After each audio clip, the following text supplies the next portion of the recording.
Hey, English learners, welcome back to the Everyday Fluent English Podcast, your cozy place to improve English step by step. I'm Olivia Parker. And I'm Ben Turner. And we're really happy you're here with us today. Today's topic is something almost every English learner struggles with.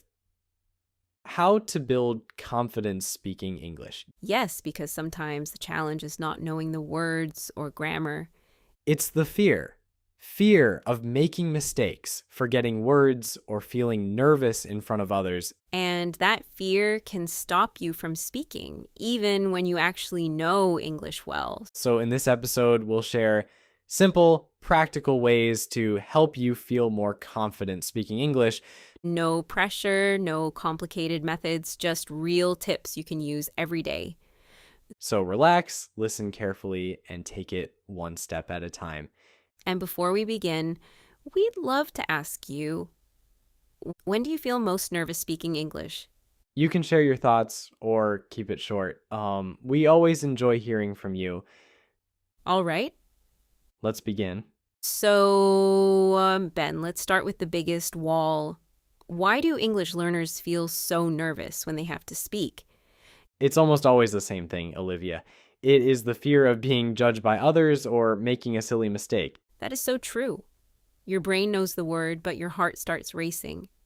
And suddenly, you forget everything. We feel like we are back in school and we are afraid of getting a bad grade or a red mark on our homework. But real life is not a classroom. Most people are actually very kind, and they just want to understand your ideas. Exactly.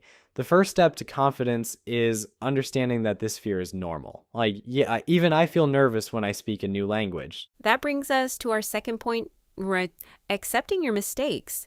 You must realize that errors are a natural part of learning. If you never make a mistake, you are not trying hard enough.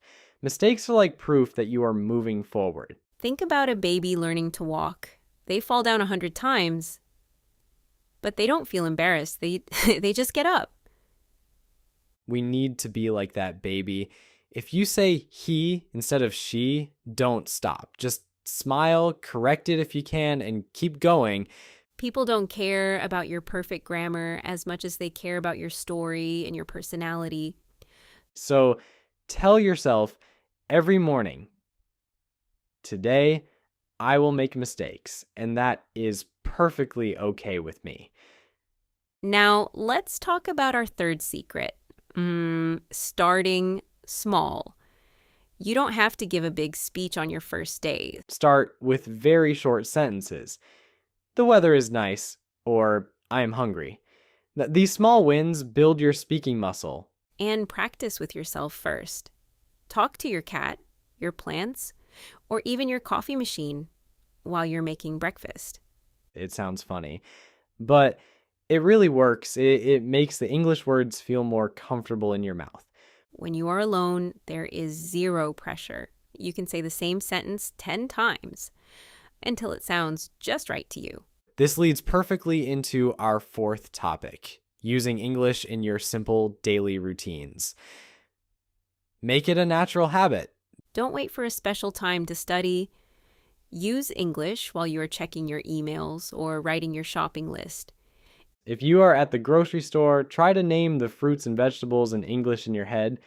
I need 3 apples and a bag of rice. It keeps your brain active and ready for a real conversation. The more you use English in small ways, the less scary it becomes. It just becomes another tool in your life. Our fifth point is a classic: listening and repeating. This is also known as mimicking or shadowing. Find a speaker you like, maybe a character in a movie or podcast host, and try to copy how they talk. Pay attention to their rhythm. Do they go fast and do they slow down? Try to match their energy and their voice. It's like learning a new song. You listen to the melody first, and then you start singing along with the artist. This builds your fluency because you are learning chunks of language instead of just separate, lonely words. And finally, let's discuss the power of positive self-talk. The way you talk to yourself is very important. If you say, "My English is terrible," your brain will believe you. You are creating your own bad luck. Instead, say, I am a brave learner and I am getting better every single day. This changes your whole energy. Be your own best friend. Encourage yourself the same way you would encourage a friend who is trying something new. If you have a bad day where you can't find the words, don't be angry. Just say, tomorrow will be a better day for my voice. This positive mindset is the foundation of true confidence. It's what keeps you speaking, even when things get difficult. We have covered so much already. Understanding fear, accepting mistakes, starting small daily habits, mimicking, and self-talk. I can already feel our listeners standing a bit taller. You are doing something very brave by learning a new language. You are not just learning words, you are opening a new door to the world, and that is something to be very proud of. That is a beautiful way to put it, Ben. Now, let's move to a very practical secret. Using phrases you already know. This is a lifesaver.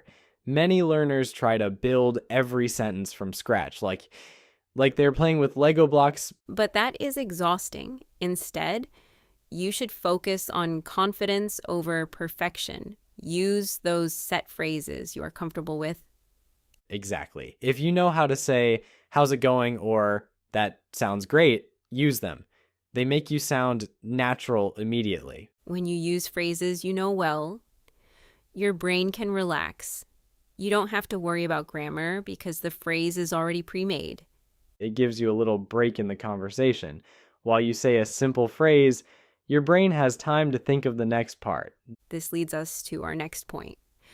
Slow and clear speech. Ben, why do people speak so fast when they are nervous? It's a survival instinct, Olivia. We want to finish the sentence as fast as possible. So the scary moment is over. But rushing actually makes your anxiety worse. You trip over your words, and then you feel even more frustrated. Try to take a deep breath.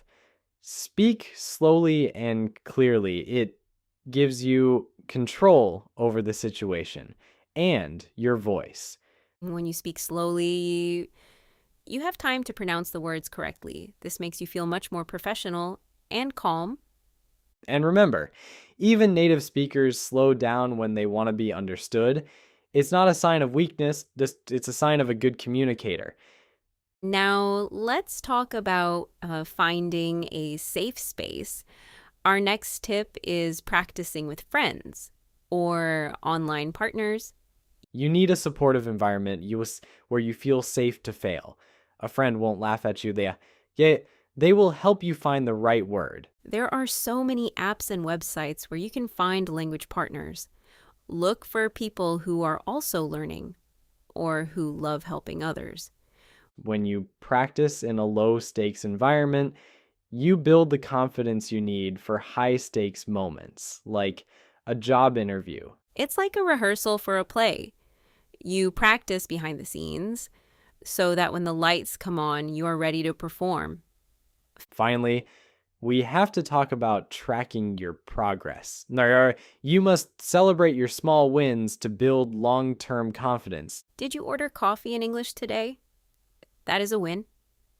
Did you understand a whole minute of a movie? That is a win too. Write these wins down in a confidence journal. On days when you feel discouraged, read your old entries to see how far you have come. We often forget how much we have learned. Looking back at your progress is the best fuel for your motivation. You're doing much better than you think you are. Every word you speak is a brick in the house of your fluency. We are so impressed by your dedication. Now, to help you remember our tips, let's go on the word tour.